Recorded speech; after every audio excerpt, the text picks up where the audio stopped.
मंच पर आसीन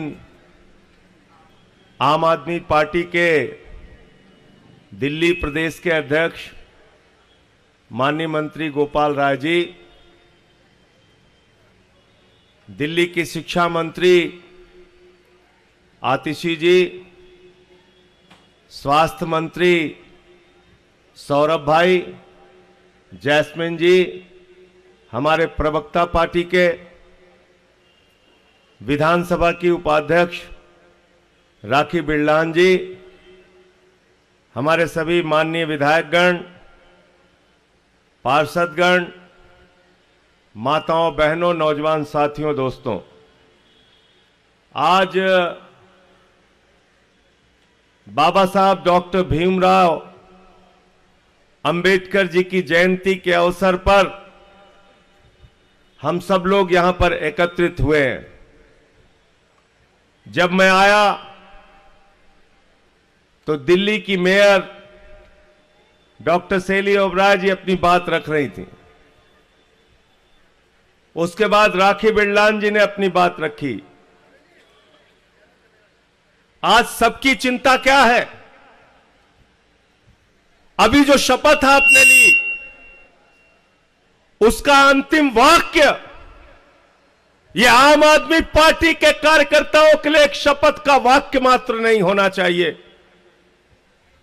यह आम आदमी पार्टी के कार्यकर्ताओं के लिए एक संकल्प होना चाहिए कि अंतिम सांस तक बाबा साहब के द्वारा बनाए गए संविधान को बचाने के लिए लड़ाई लड़ेंगे।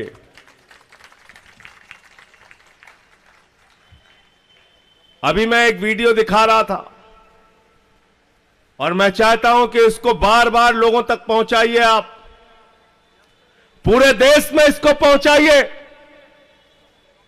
अयोध्या के एक माननीय सांसद जी हैं, उन्होंने कहा नरेंद्र मोदी जी का काम 272 में नहीं चल रहा। आदिल भाई, सांसद जी कह रहे हैं 272 में काम नहीं चल रहा मोदी जी का। अगर संविधान बदलना है तो 2/3 बहुमत चाहिए, इसलिए आप लोग ज्यादा से ज्यादा सीट दीजिए, हमें संविधान बदलना है। कितनी खतरनाक बात है, कितनी खतरनाक बात है। भारतीय जनता पार्टी का सांसद खुलेआम कह रहा है कि बाबा साहब डॉक्टर भीमराव अंबेडकर के द्वारा लिखे गए संविधान को बदलना है।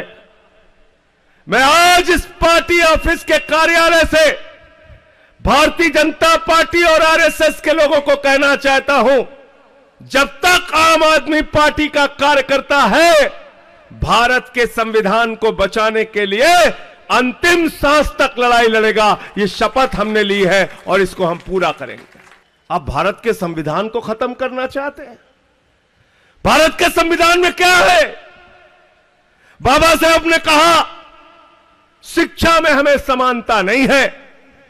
समाज के वंचित लोग, समाज के पिछड़े लोग हजारों हजार साल से जाति व्यवस्था के कारण जिनको उनका अधिकार नहीं मिला, मंदिरों में प्रवेश करने के नाम पर भी जिनके साथ भेदभाव किया गया, तालाब में पानी पीने के नाम पर भी जिनके साथ भेदभाव किया गया, स्कूल में पढ़ाने के नाम पर भी जिनके साथ भेदभाव किया गया, बाबा साहब ने कहा शिक्षा का समान अवसर हिंदुस्तान के सभी वर्ग के लोगों को मिलना चाहिए।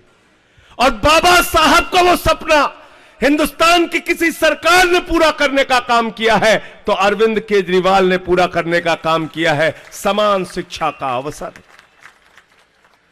भाई मनीष सिसोदिया जी ने दिन रात मेहनत करके उस शिक्षा व्यवस्था को जमीन पे लाने का काम किया।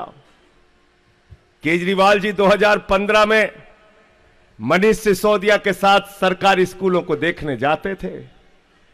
मकड़ी के जाले लगे रहते थे सरकारी स्कूलों में। हमारे आपके बच्चे टाट पट्टी पर बैठ के पढ़ते थे। बच्चियों के लिए टॉयलेट का इंतजाम नहीं था, प्रयोगशालाएं नहीं होती थी सरकारी स्कूलों में। आज उन्हीं स्कूलों में जहां पे मकड़ी के जाले लगे रहते थे, केजरीवाल जी ने एयर कंडीशन कमरे आपके बच्चों की पढ़ाई के लिए बनाए। बाबा साहब के सपने को पूरा किया। बाबा साहब का सपना था कि भारत का संविधान, उसमें हर व्यक्ति की आस्था होनी चाहिए। भारत का संविधान हर व्यक्ति को समझ में होना चाहिए और उस संविधान में उसको क्या अधिकार मिले हैं, इस बात की समझ उसको होनी चाहिए। 75 साल में तो बहुत सारी सरकारें आई और गईं, लेकिन हिंदुस्तान की पहली सरकार है अरविंद केजरीवाल की सरकार। भारत के पहले शिक्षा मंत्री है मनीष सिसोदिया, जिन्होंने कहा सरकारी स्कूलों में बाबा साहब डॉक्टर भीमराव अंबेडकर का संविधान पढ़ाया जाएगा। कहा कि नहीं कहा बताओ? कहा था ना? कहा था ना? तो जन्म के आधार पर भेदभाव ना हो, यह ताकत कौन देता है? कौन देता है? जोर से बोलिए। कौन देता है? जोर से बोलिए। शिक्षा के नाम पर भेदभाव ना हो, यह अधिकार कौन देता है? स्वास्थ्य के नाम पर भेदभाव ना हो, यह अधिकार कौन देता है? नौकरी में अवसर के नाम पर भेदभाव ना हो, यह अधिकार कौन देता है? तो भाजपाई अगर संविधान बदल दिए तो आरक्षण खत्म कर देंगे।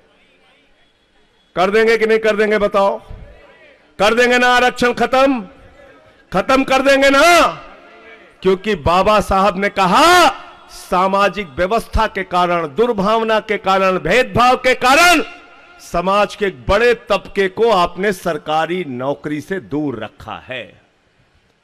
और तमाम समाजवादी नेताओं ने उदाहरण दिया। डॉक्टर लीमे ने एक किताब लिखी, डॉक्टर लोहिया ने लिखा, एक व्यक्ति 0 पॉइंट पे खड़ा है और एक व्यक्ति 20 किलोमीटर आगे खड़ा है, तो उनमें प्रतियोगिता नहीं कराई जा सकती।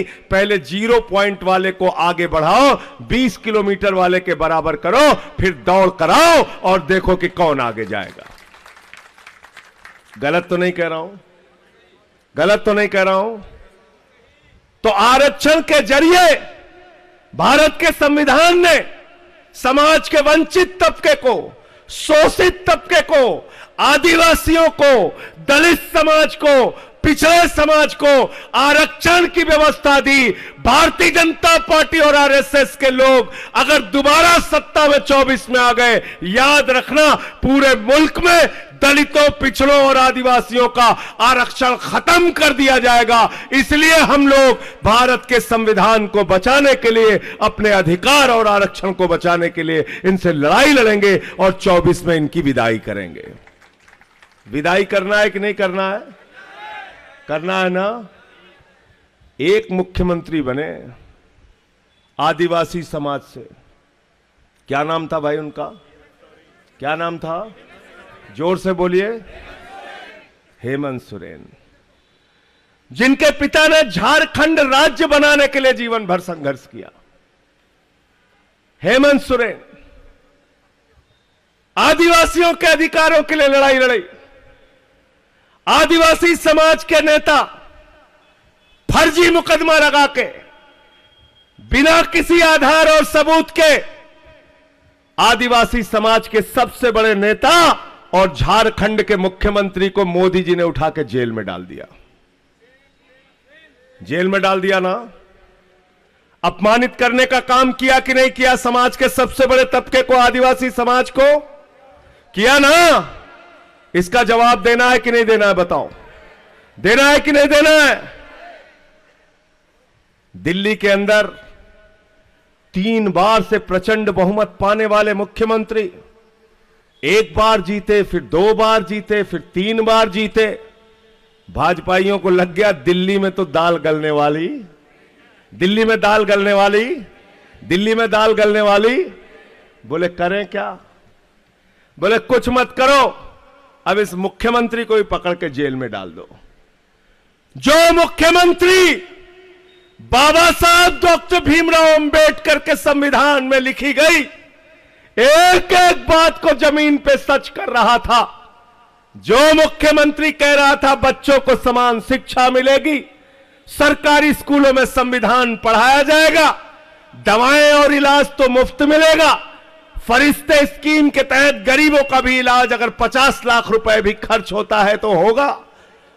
माताएं बहनें, मजदूर वर्ग की हमारी माताएं बहनें, जिनके जेब में काम पर जाने के लिए, अपने गंतव्य तक जाने के लिए, अपने कॉलेज जाने के लिए पैसा नहीं होता, उनके लिए बस की फ्री यात्रा की जाएगी। बिजली फ्री देके, पानी फ्री देके, समाज के सबसे अंतिम पायदान पर खड़े हुए व्यक्ति को सुविधा दी जाएगी। जब ये सपना केजरीवाल ने देखा और जमीन पे सच करना शुरू किया तो मोदी जी और भाजपा वाले घबरा गए। बोले अगर ऐसे काम पूरे देश में होने लगा तो हमारी तो दुकान बंद हो जाएगी। दुकान पंजाब पहुंचे, वहां दुकान बंद हो गई भाजपाइयों की। अकाली दल के साथ मिलके लूटखोरी कर रहे थे, वहां से साफ हो गए। गुजरात पहुंचे, 14% वोट लेके आए, 5 विधायक हमारे जीत गए। गोवा पहुंचे, 6.5% वोट लेके आए, 2 विधायक हमारे जीते। 15 साल से एमसीडी में दिल्ली को कूड़ादान बना रखा था भाजपाइयों ने। झाड़ू वाले निकले, मार झाड़ू मार झाड़ू मार झाड़ू, एमसीडी से सारा कूड़ा साफ कर दिया। कर दिया कि नहीं कर दिया भाई? वो पहाड़ नीचे जा रहा है कि ऊपर जा रहा है? वो कूड़े वाला पहाड़ देखा था ना, नीचे जा रहा है ना। तो केजरीवाल को गिरफ्तार करने के पीछे एकमात्र कारण है, ये जो तस्वीर आपके सामने रखी है, बाबा साहब डॉक्टर भीमराव अंबेडकर, भारत के संविधान के निर्माता के सपनों को जमीन पर पूरा करने का काम अरविंद केजरीवाल कर रहे थे, इसलिए उनको पकड़ के जेल में डाला गया है। तो जेल का जवाब, जेल का जवाब, जेल का जवाब, जेल का जवाब, जेल का जवाब। मैंने सुना दिल्ली के एलजी साहब एक कार्यक्रम में कह रहे थे, ये जेल से सरकार तो नहीं चलेगी। भाजपाई कह रहे थे जेल से सरकार तो नहीं चलेगी। सौरभ भारद्वाज कह रहे थे, आतिशी जी कह रही थी, गोपाल राय कह रहे थे, हम सब लोग कह रहे थे भाई सरकार तो जेल से ही चलेगी, तुमको पीछे हटना पड़ेगा। हम लोग पीछे हटने वाले। कल बेचारा थक हार के हमारे एलजी ने कहा बिजली भी फ्री रहेगी, पानी भी फ्री रहेगा, हमारा सर मत खाओ, जाओ भैया तुम लोग। बोला नहीं बोला? बोला ना? बोला कि नहीं बोला? तो इसलिए चिंता मत करना, अरविंद केजरीवाल का आपसे वादा है, और वादा तो तब भी छोटी चीज होती है, गारंटी है, गारंटी। एक एक कही गई बातें पूरा करने का काम करेंगे। और भारत की पहली सरकार है केजरीवाल की सरकार, जो घोषणा पत्र में लिखे गए वादे से, गारंटी से ज्यादा काम करके हमने दिखाया कि नहीं दिखाया? बताओ भाई। 1000 रुपए तो हमारे घोषणा पत्र में नहीं था ना आतिशी जी? नहीं था। मैं उस समय जेल में था, मैंने टीवी पे देखा तो मेरा सीना चौड़ा हो गया। हमारी माताओं बहनों के आर्थिक संकट को समझने का काम दिल्ली के मुख्यमंत्री ने किया। उनको छोटी छोटी समस्याओं के लिए, जो अपने पति का चेहरा देखना पड़ता था, कई बार पति झिझक देता था, नहीं पैसे नहीं देंगे, अरे 50 रुपए चाहिए बेटी के लिए, थोड़ा सामान खरीदना, नहीं पैसे नहीं देंगे। अरे वो भाई आया था, सोच रही थी थोड़ा मिठाई मंगा के खिला देती, नहीं पैसे नहीं है, पैसे नहीं देंगे, तुम अपने भाई को मिठाई खिलाना चाहती हो। केजरीवाल ने उस दर्द को समझा और उन्होंने कहा हमारी बहनों को अपने पति का चेहरा छोटी मोटी चीजों के लिए देखने की जरूरत नहीं है, 1000 रुपए प्रति माह। और भाजपा के लोग क्या चाहते हैं? वो चाहते हैं दिल्ली में आपकी सुविधाएं खत्म हो जाए। वो चाहते हैं आपका बेटा, आपका लाल आपके लिए काम करने वाला दिन रात समर्पित भाव से वो अरविंद केजरीवाल लगातार जेल में रहे। अगर अरविंद केजरीवाल को बाहर निकालना चाहते हो तो 7 की 7 सीटों पर दिल्ली में जमानत जब्त करा के इनको वापस भेजने का काम करना।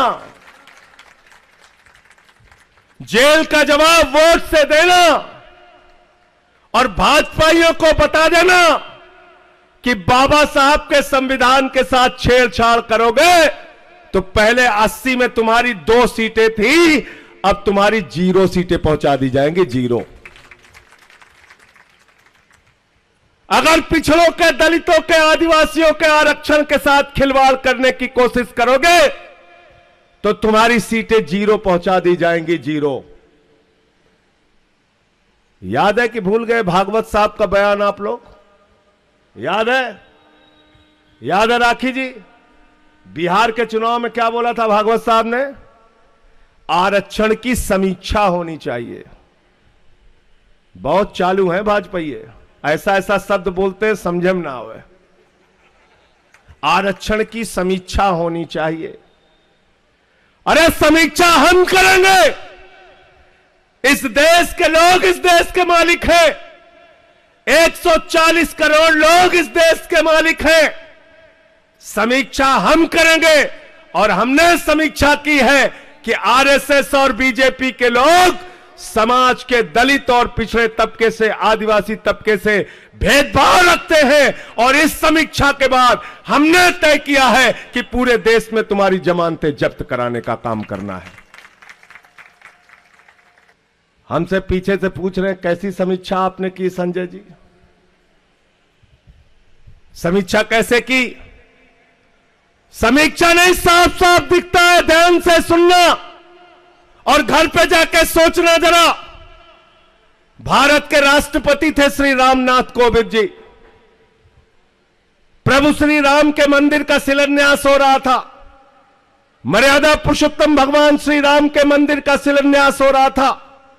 सेवरी के जूठे बेर खाने वाले उस प्रभु श्री राम के मंदिर का शिलान्यास हो रहा था। दिल्ली के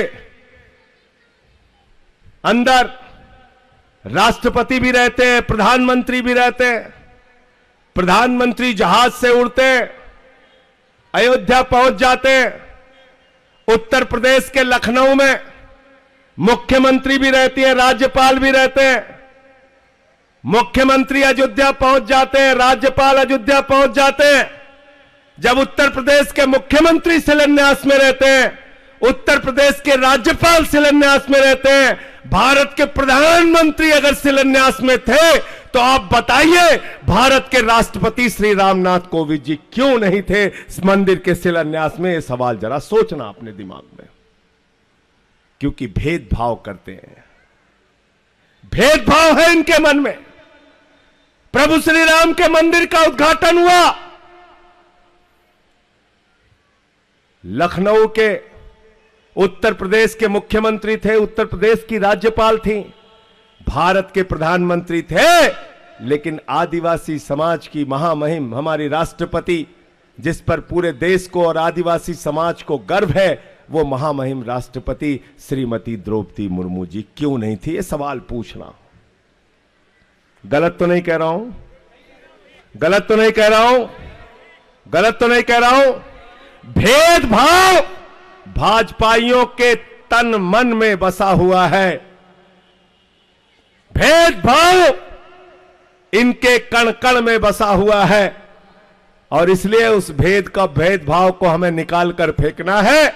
और इस बार के चुनाव में इनको जेल का जवाब, जेल का जवाब, जेल का जवाब। केजरीवाल जी अगर आज जेल में है तो मोदी जी एक बात कहते थे 2014 के चुनाव में, क्या कहते थे? भाइयों और बहनों, घर से जब बाहर निकलना तो घर का सिलेंडर देख के जरूर वोट देने के लिए जाना। कहते थे कि नहीं कहते थे? मैं आपसे कह रहा हूं भाइयों और बहनों, जब अपना वोट देने के लिए जाना तो अपने बच्चे का चेहरा देख कर जाना जिसके लिए केजरीवाल ने अच्छे शिक्षा का इंतजाम किया है। भाइयों और बहनों, जब अपना वोट देने के लिए जाना तो अपनी उस बेटी, अपनी उस मां, अपनी उस बहन को देख के जाना जिसको फ्री बस की यात्रा की सुविधा केजरीवाल ने दिया है। जब अपने घर से निकल के जाना तो अपने घर के बुजुर्गों को देख के जाना जिसको श्रवण कुमार बन के तीर्थ यात्रा कराने का काम केजरीवाल ने किया है। भाइयों और बहनों, जब अपने घर से जाना तो बिजली का बिल देख के जाना, पानी का बिल देख के जाना जिसको आजादी के बाद पहली सरकार अरविंद केजरीवाल की सरकार ने जीरो पर पहुंचाने का काम किया है, जीरो पर। और जब ये सब कुछ आपको याद रहेगा तो अरविंद केजरीवाल आपका बेटा आपको याद रहेगा, और जब आपका बेटा आपको याद रहेगा तो ये भी याद रहेगा कि आपका बेटा इस वक्त जेल में है। उस जेल से उस बेटे को निकालने के लिए भाजपा को दिल्ली से साफ करना पड़ेगा, झाड़ू चलानी पड़ेगी, 7 सीट पर आम आदमी पार्टी और कांग्रेस पार्टी को जिताना पड़ेगा, इंडिया गठबंधन को जिताना पड़ेगा, और जेल का जवाब वोट से जो नारा है उसको जमीन पे सच करके हमें दिखाना है। बहुत बहुत शुक्रिया, बहुत बहुत धन्यवाद।